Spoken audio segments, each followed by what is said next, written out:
This is Festival Past Stories, a podcast series is told by the people who create and make festivals come to life. You will go behind the stage, kitchen, or studio door to hear the stories of passion and inspiration that started some of the world's most beloved festivals. Hear the startup stories and how an idea went from what if to what's next. Okay, friends, welcome back to Festival Past Stories, where we, of course, are presented by Dos Hombres, the award-winning artisanal mezcal meant to be shared. And why wouldn't you? Created by Aaron Paul and Brian Cranston. Have a drink with us at doshombres.com/delivery / I always have to say that / I don't know why, but it always is there. But doshombres.com / delivery. And we always take you behind the scenes to hear those stories of passion and inspiration that are behind some of the greatest festivals in the world, some of the greatest live events in the world. And my guest today, speaking of having a drink with us, by the way, and we'll talk about that in a second, and sharing, of course, is Certified Sommelier, Ellyn Cook. Ellyn, what's happening? Hi, thank you for having me. I'm excited to be here, excited to talk wine and festivals with you. Yeah, well, it is Taco Tuesday, or even Fat Tuesday, actually.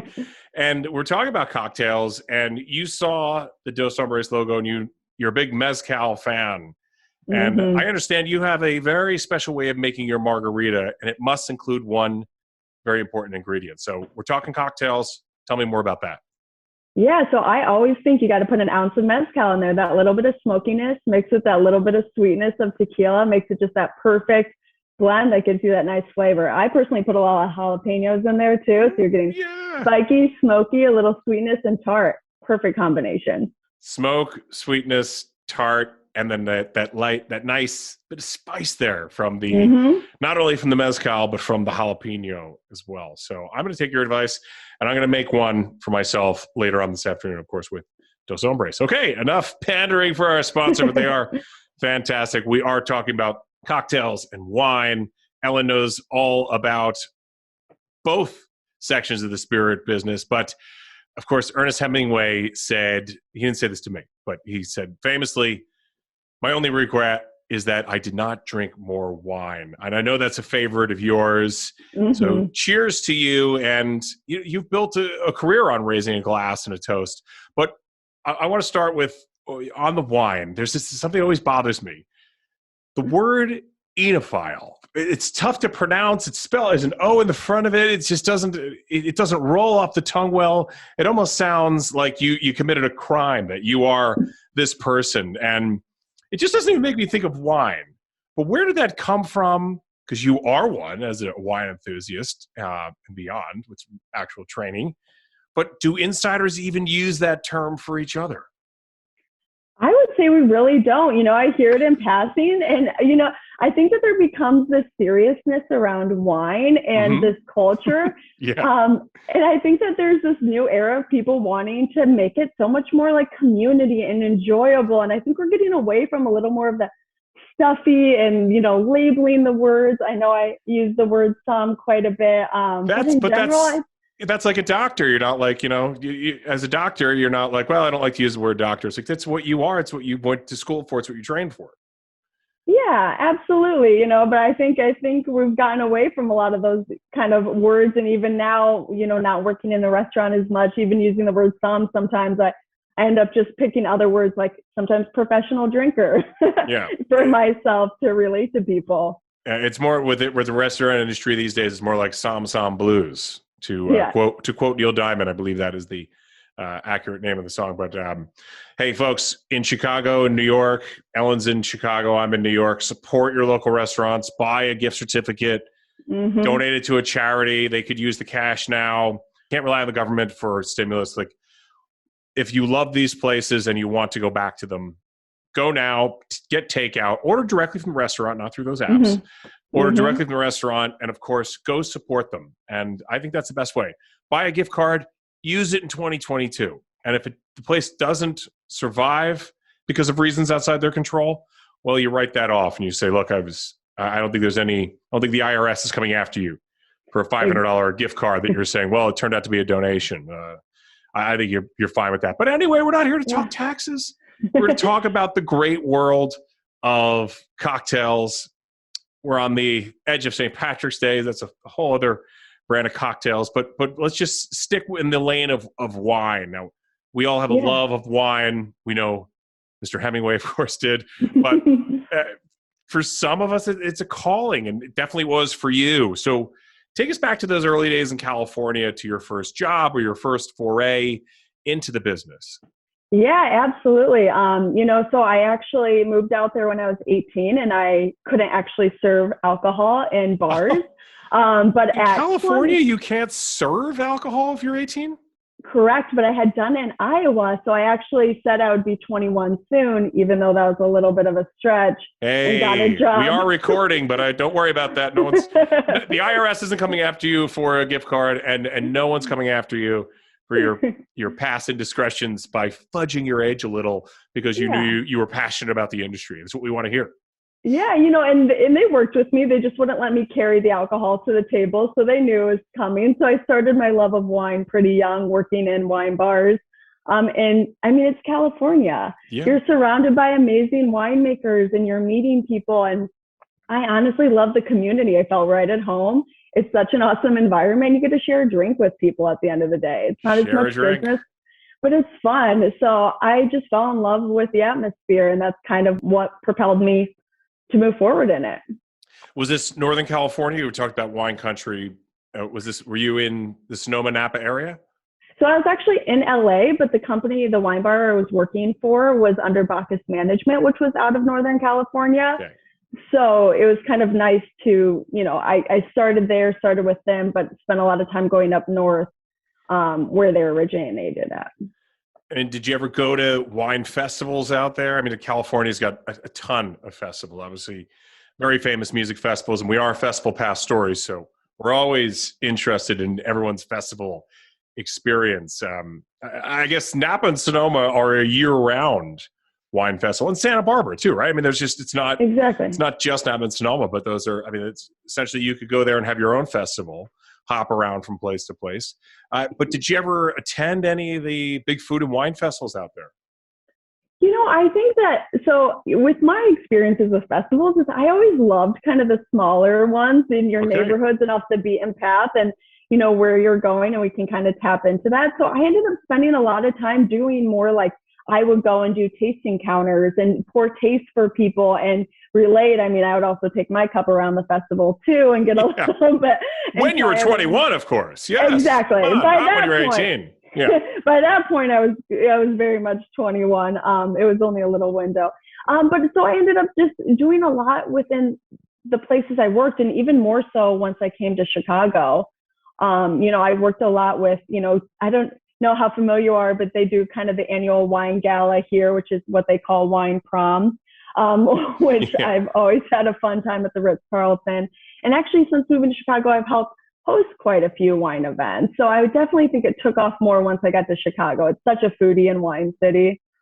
So on that note, where was that moment that you just said, sometimes people fall into things by accident. Sometimes you might go to school for one thing and then for another. But when did you get to that realization that you did something, it was so fun, and somebody paid you for it, and you're like, this is going to be my life. This is going to be my career. Yeah. I think that honestly, it was almost the first couple of weeks I was in Chicago. I had started at Pastoral Wine. Mm-hmm. And there's multiple people who were somms there. And I didn't know anyone in Chicago, and they're like, we're hanging out tonight. And everyone had to grab a bottle and blind taste for it. And I had never blind tasted. I had never done that. And it honestly was the most fun, 7 hours of my life. And I just joined this community, and I was like, I want to do this forever. This is awesome. These are my people. This is my life. And that was it. Incredible. And as you said, you could go out to Chicago from California, quite a change in so many things. And especially the weather this time of year. I remember being in Chicago in October when it snowed, in early October. And I was like, what is going on here? And of course, I've been in baseball games in Chicago in May. We in a parka. So it's like March seems to be the beginning of spring, we call it in Chicago, it is St. Patrick's season. It is not St. Mm-hmm. Patrick's Day. But, to get through this, one of the great ways is is food and wine. And this, as you said, started to become the career. And then you're like, I'm going to go to school for this. Mm-hmm. And you're a certified Somm. That is the official title, or the shortened title for the people in the know. But to get to that highest level, I mean, you have to go through a ton of training, and you're on your way there. But it's sort of like going to law school. You can go at night, you can whatever. But you've done a lot of it so far, and from what I understand, if my research is incorrect, please correct me. As you said, it's a very serious business, so we want to get the facts here. We want to get we'll have some fun, but we're going to get the facts as well. Yeah. There's only 269 Master Somms in the world, only 172 here in the U.S., and out of that group, only 28 of them are women. So, not that this is glass ceiling stuff, but this is rarefied air. Mm-hmm. Yeah, and it's really interesting to me because I have so many women in my industry and so many women that were the reason I went into it. The first few Somms I knew were all women, just at the certified and advanced level, not master yet.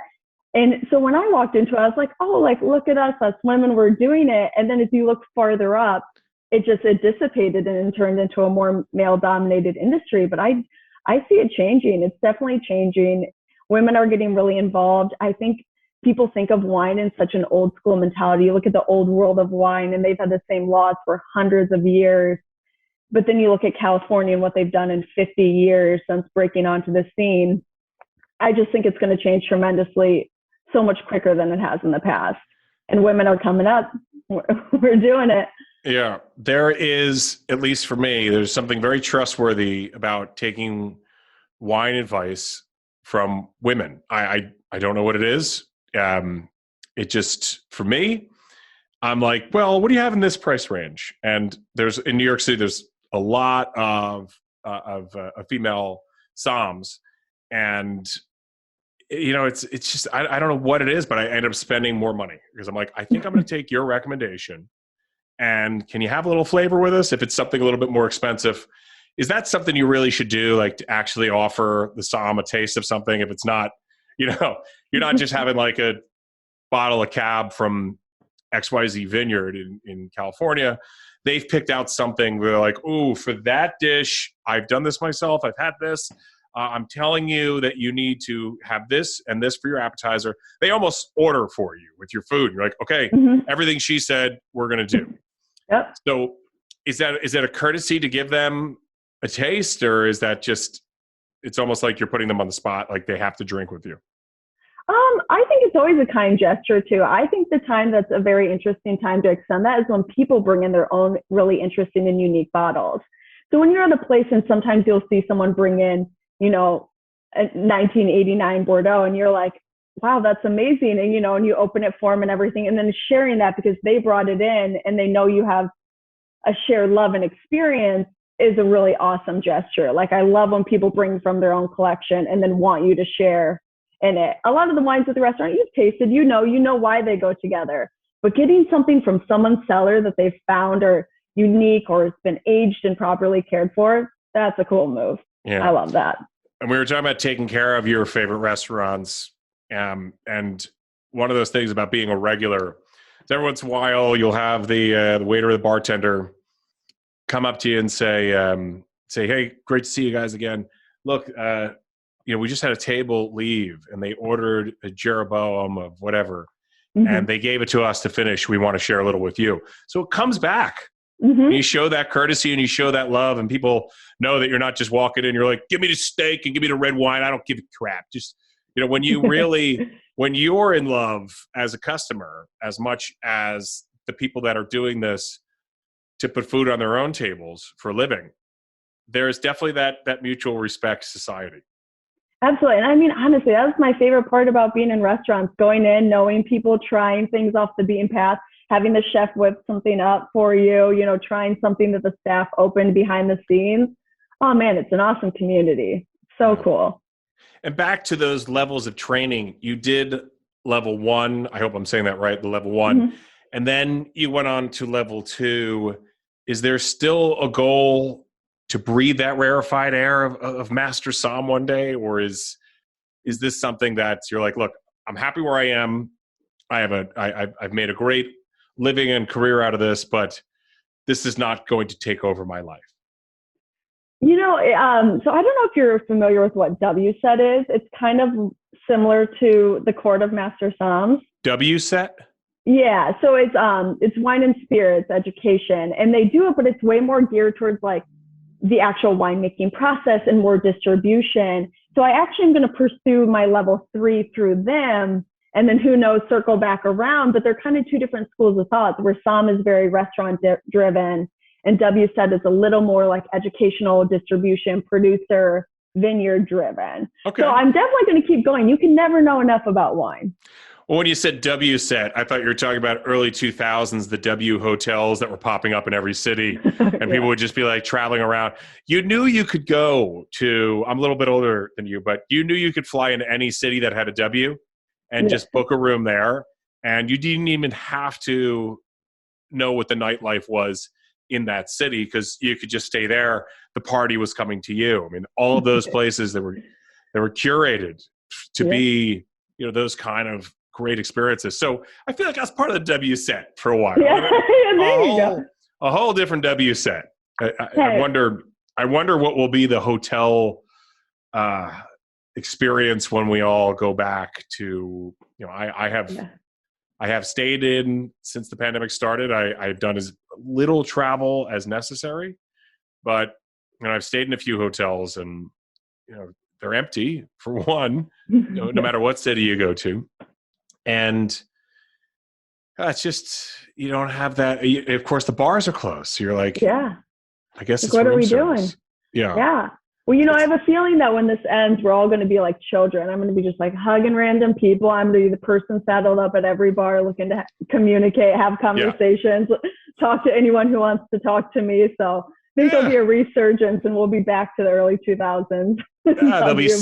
There'll be sailors and ladies making out in Times Square. We won the war! Exactly. Just hugging everyone. Exactly. Right. Come on, bring it in. I got the vaccine. Bring it in. Exactly. It's incredible. So, and we want to take a sabbatical from this and get back to regular life. But speaking of sabbatical, you took one from the wine business and went to Europe on at least a roughly 6 month sabbatical. Now, for most people, that would be considered a break, a vacation. But for you, it's almost like an extended business trip. You're going to Germany, and you get your Gewürztraminers. You're going to Italy, and you've got your, you're in Tuscany, and you're in Piedmont, and in all these regions. And then, of course, your Burgundies and Bordeaux and France. And Montalcino was the one I was thinking of for a second there. It's my favorite. My favorite Italian wine. The Brunello. I call it my birthday wine. I can only afford Brunellos really on my birthday. So, but what a gastronomic experience to travel through Europe. But I'm only scratching the surface of a few countries. I'm talking to somebody in another interview from Portugal in a couple of days. It has nothing to do with the wine business in Portugal, but I traveled there in 2019. And I just never knew outside of port that a country like Portugal could make such incredible wines. And you and I were talking earlier, like sometimes you buy the wine when you're at the vineyard and you're like, oh, this is the greatest thing I've ever tasted. Then you get it home and you put a couple bottles in the suitcase or ship some home and you're like, I don't know. It's just, maybe it was the experience. Maybe it was the air that we were breathing there. We were what it was, but what was that experience like? I mean, every country, so different. Yeah. But one common theme in a lot of them is wine, and very diverse wine. Yeah, so it definitely was work and play. I started out research. I started actually in Scotland. I wanted a month to kind of detach from the world. So I actually lived on an island with only 65 people for a month. Wow.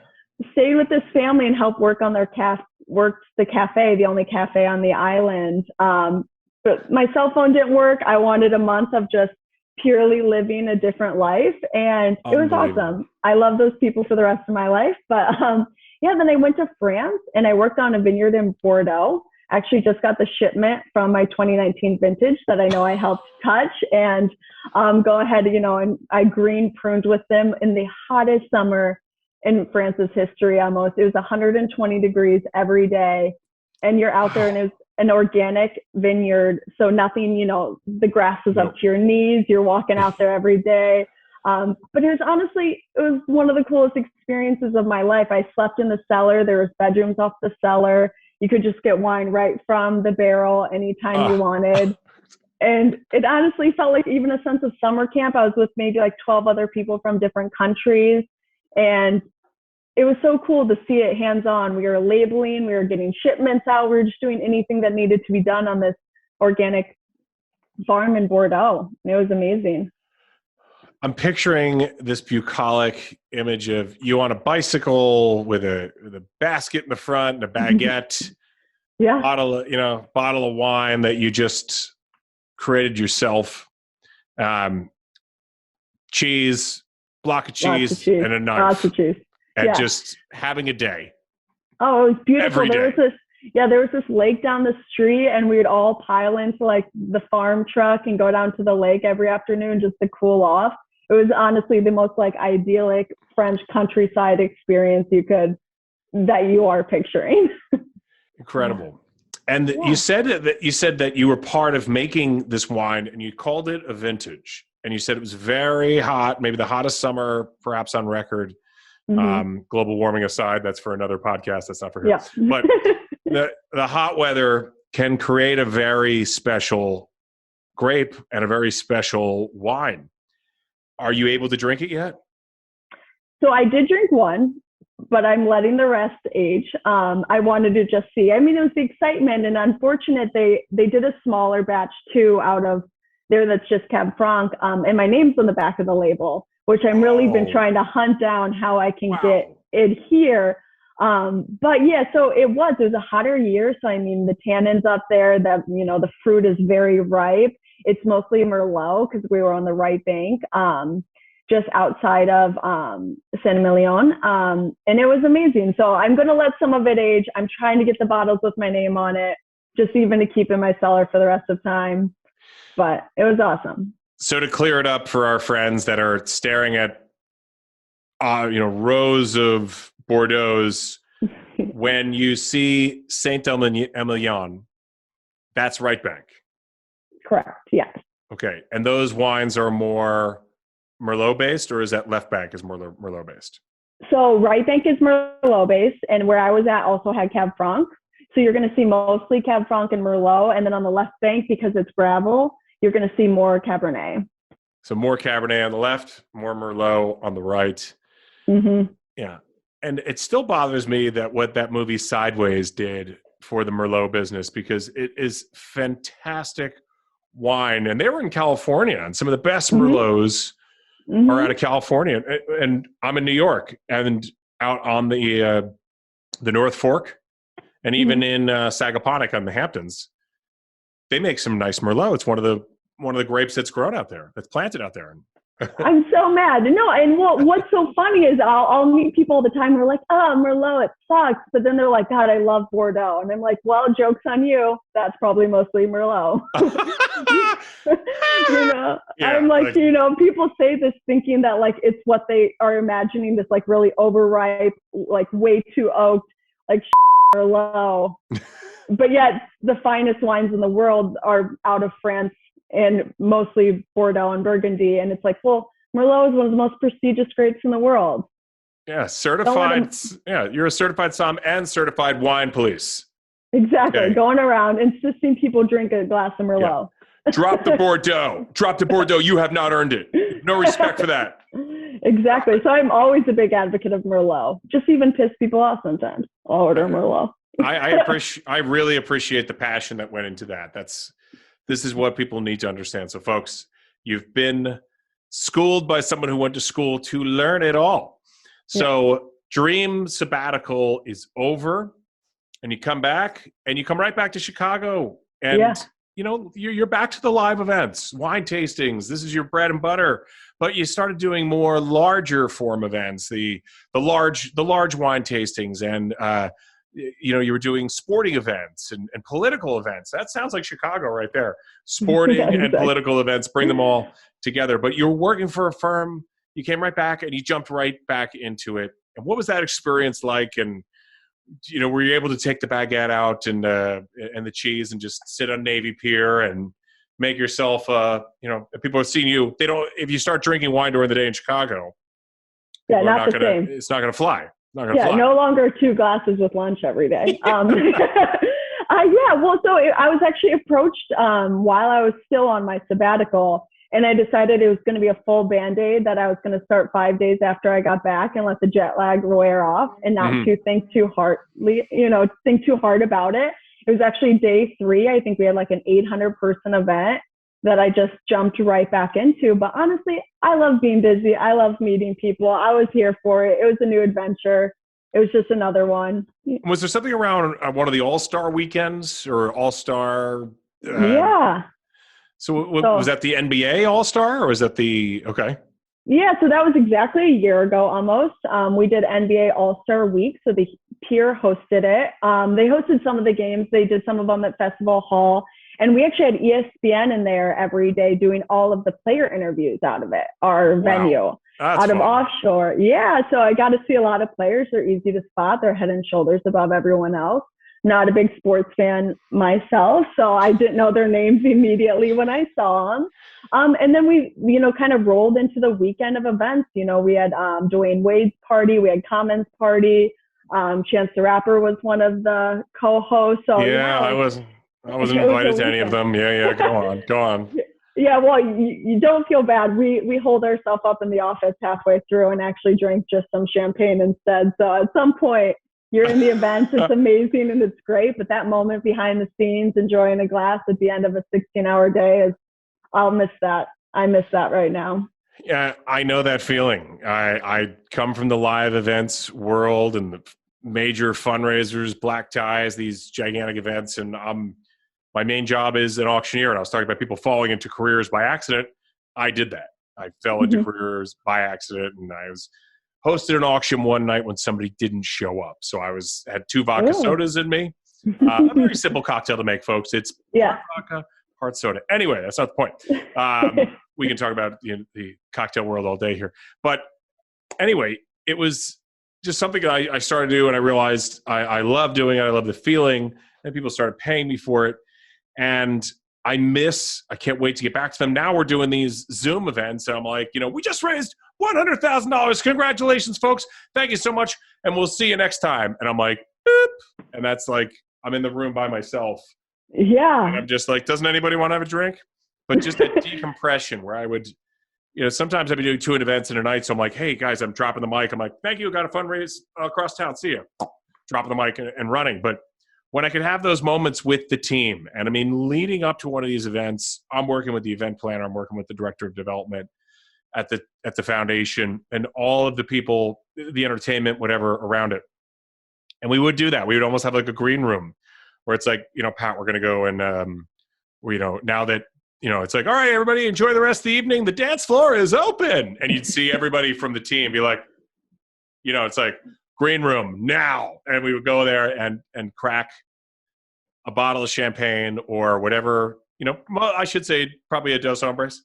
No, it wasn't even around at the time. Dos Hombres is a very young brand. It's very mature for its youth, a very young brand. So it wasn't around that, but it's just that moment where you almost you could really let your hair down. You're like, okay, we have to go rejoin the party now, but, and sometimes you don't want to be drinking in front of your clients. So. Oh, absolutely. Yeah. Well, and we would say there was like the point in the night when you were convinced nothing could go wrong at this point, like everything's happened, every major moment, like you're saying, the dance floor's open. There's no more speeches. There's no more introductions. It's like, yeah, that's the moment. You're just like eyes to everyone of like, and I miss that. There's the camaraderie. And like you're saying, you're in a living room and you don't have that. And the decompression, the hours it would take me to come down from an event like that, being around thousands of people and it's loud and dark and you have a million things going on. You have walkie-talkies in your ears. Like you needed that time to laugh and know you did it and have that drink. Yeah. And that was the best feeling. I miss it.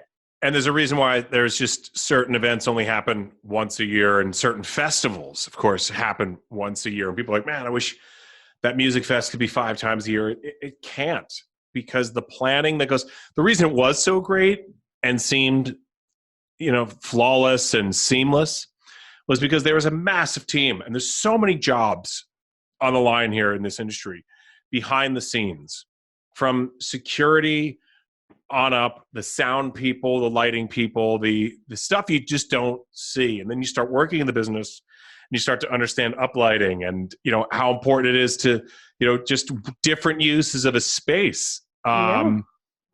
It's just incredible the amount of work that goes into these events. We will get back there. We're back to live festivals. You'll be back to live events. But then, of course, as you said, the dance floor is full, but not these days. Unless you have an illegal party going on, then the dance floor is very full, and it's super spreader 2021. But you, like everybody else, when the world came to a halt, the live events came to a halt, you're like, I still have to make a living. Exactly. I can do Zoom wine tastings for fun on the weekends, and charge a few bucks for that. Team up with a winery or whatever. But it's not going to put food on the table. And you had another passion that you got into, and you moved into the real estate world. So you pivoted, right? There's the word. Yeah. There's the 2020 word. You pivoted. You had to pivot. Well, and I picked this industry just because a lot of things translated, but also I wanted that freedom. After my sabbatical, after working with wine, loving events, I was like, this is something that I could do and have that flexibility to still live that. I want to go to so many more countries and vineyards and experience this and be able to take time off like that again, check out every festival, go to every event. And I wanted to pick something that would allow me to do that. And with real estate, you're in sales, you're working on commission. Yeah. You're like, I got 5 listings. I'm not going to be traveling this month, but next month, things are a little different, and you saved up some money and you get on the road. Now, are you just working in the greater Chicago market, or is it, the suburbs? Not for me, but the suburbs are hot. Yeah. I'm a New Yorker. You're going to have to pull me out of here kicking and screaming, which of course may happen one day with my wife. She loves it here too, but you never know. I personally, I think right now is a buying opportunity in New York City that you won't see for another 100 years.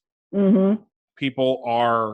Some people just were going to sell right beforehand, and you're seeing places slashed by not, $50. It's like price you go on Zillow or whatever. Yeah. Not a sponsor of the podcast, so forget it.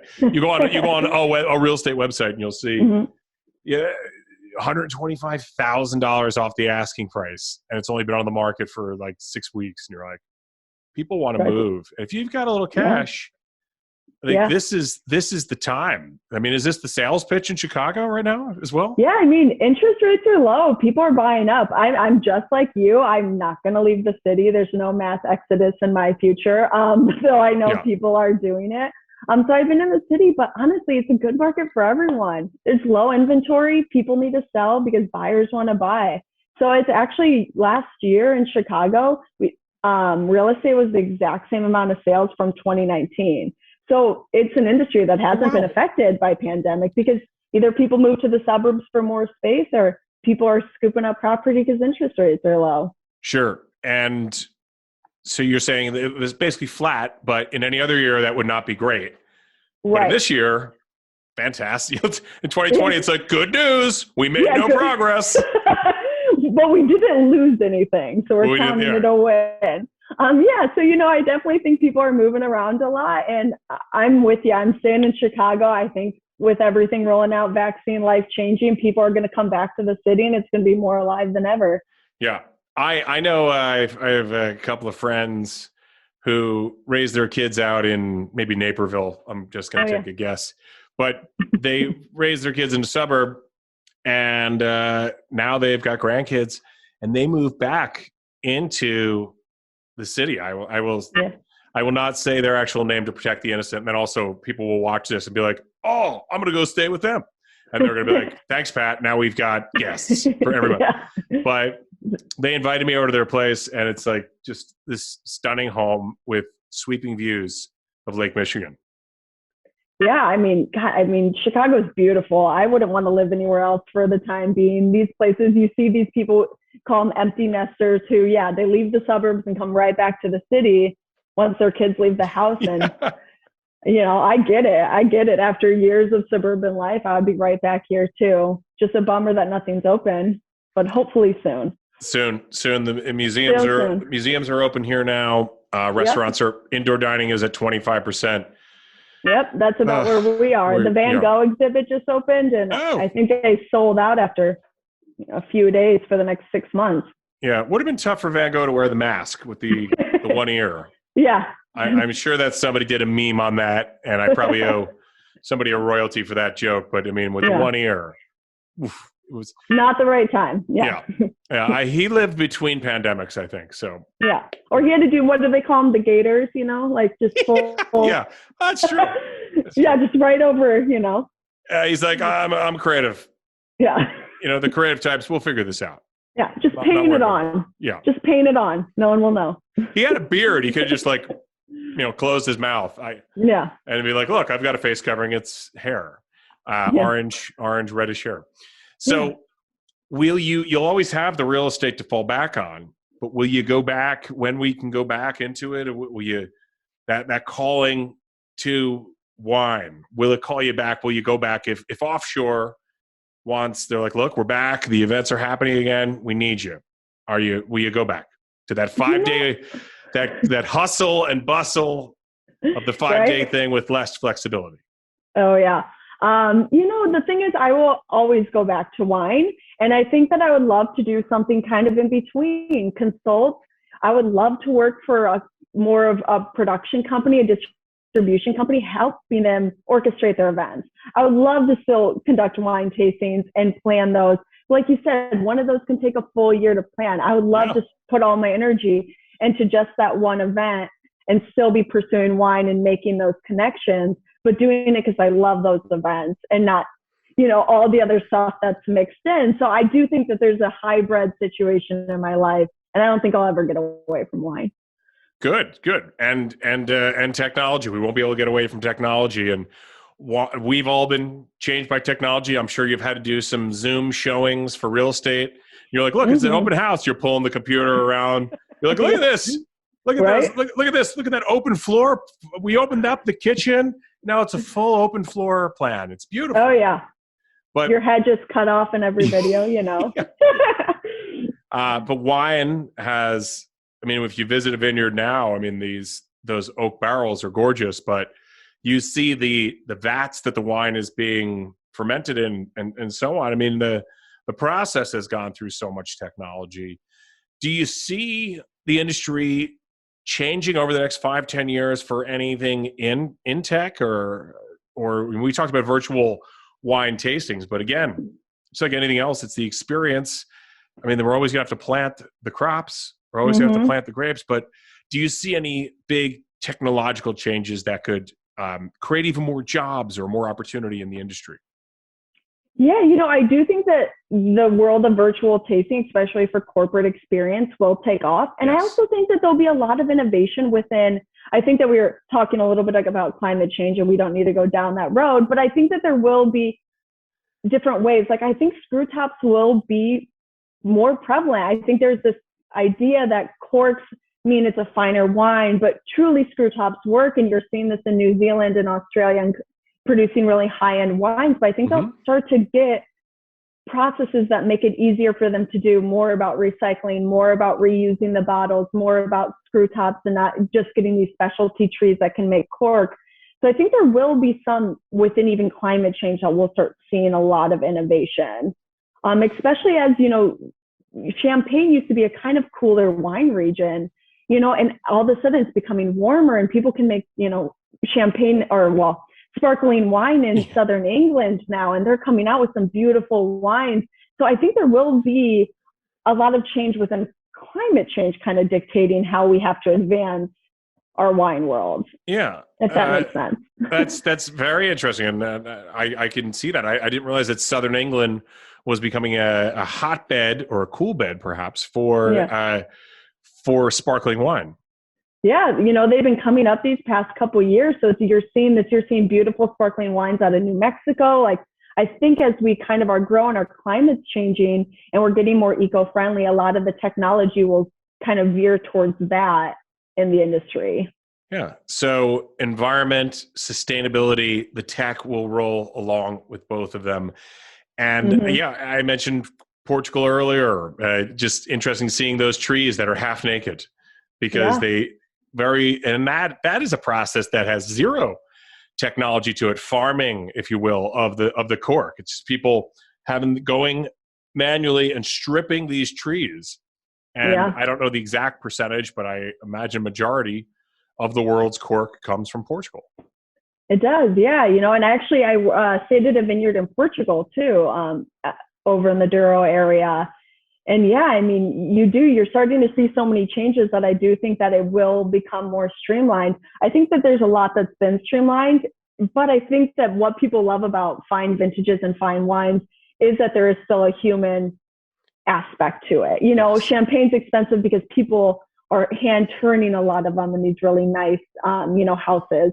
You see a lot of these places that they still love the old methods. I worked on the vineyard in Bordeaux where down the road you could see huge tractors coming through spraying everything, and we're sitting here walking down the thing, like clipping each bunch ourselves. So I think there is still, though, a desire to know that someone's hands have been on it in the process. The story is better.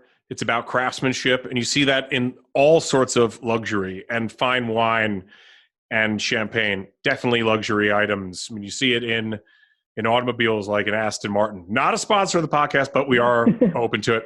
Handmade, a handmade car or a handmade watch, as I do not have a handmade watch on here, and suits and, couture garments and so on. So yes, it's about that craftsmanship, and there's something to be said for that story behind the product. And you are your own product. So how can we find out more about you and follow your career in the wine and real estate world? Yeah, so on Instagram, I was letting you know before that I'm going to start virtual wine tastings, and I like to approach it in a little different way. I feel like so often people like to pick certain producers and certain vintages they want to go, and what I love to do is tell people how to find those wines. It's easy to remember a name, but I want to tell you how you can drink Chardonnay and why and what you're looking for. Or if you love Sauvignon Blanc, you should try Gruner. Or if so I like to kind of approach in a way to give you the idea on how to do it. How do you know how to go order wine if it's the one you love isn't on the menu? So I love to share that type of information. Again, I don't want to make it stuffy. Wine is meant to be fun. You're meant to share drinks with people. Yes. It's a community environment. We should just be doing it so we can have fun. Food and wine is all about fun. Festivals, events, it's about connecting with people and having a great time. So I'm putting it out on my social medias. I'm trying to connect virtually like we all are right now. And, keep the community alive until I can run and hug you all in person. And it is Ellyn, ELLYN _Cook. So Ellyn, ELLYN Cook _Chicago. Oh, there we go. Thank you for correcting me. But it truly is a whole language, and she is breaking down that language for you. So when they hand you that gigantic Joe Biden family Bible of wines that you have to look through, it's not going to be daunting. You're going to be able to dissect it quickly, know your regions, know your grapes. And as many good people in the food and wine industry say, don't worry about marrying your red meat with a red wine. Like, it's about your taste. It's about the flavors. Everybody has a different palate. Yours is unique.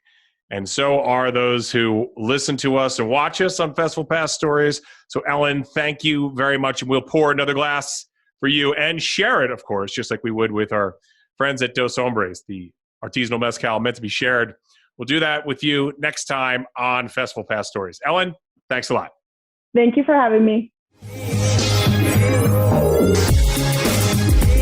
This is Festival Pass Stories, a podcast series is told by the people who create and make festivals come to life. you will go behind the stage, kitchen, or studio door to hear the stories of passion and inspiration that started some of the world's most beloved festivals.